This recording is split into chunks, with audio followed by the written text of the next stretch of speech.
Johnny, so the insurance sector is embracing blockchain technology and digital assets. So what's this all about, the insurance sector being responsible for the second biggest IPO this year?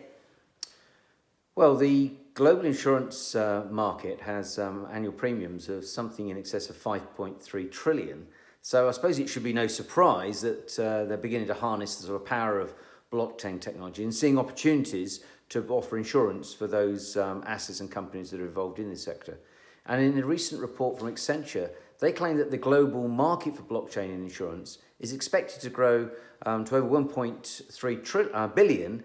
just by 2023, so not long away now. We're seeing blockchain technology being used in the life insurance sector,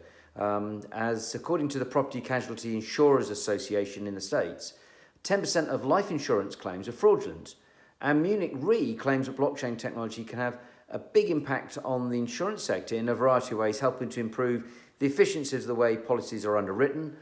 product development, and reducing the cost of claims by introducing sort of facilitation of automation in the whole claims process. So it's interesting, outside of Europe, we're seeing in Shanghai, they've launched the Insurance Blockchain Innovation Centre. And again, they're looking at ways to use the technology within the insurance sector in that jurisdiction. And in the digital asset sector, we're seeing Bitcoin Latium, which is going to be a fork of Bitcoin, which is claimed to be a faster version of Bitcoin, is set to actually be the first in the world of insured digital assets, having secured £1 billion worth of cover from the brokers Marsh McLennan. But as an aside, as you mentioned about the IPO, there's a company called Conduit Holdings Limited, which is set to be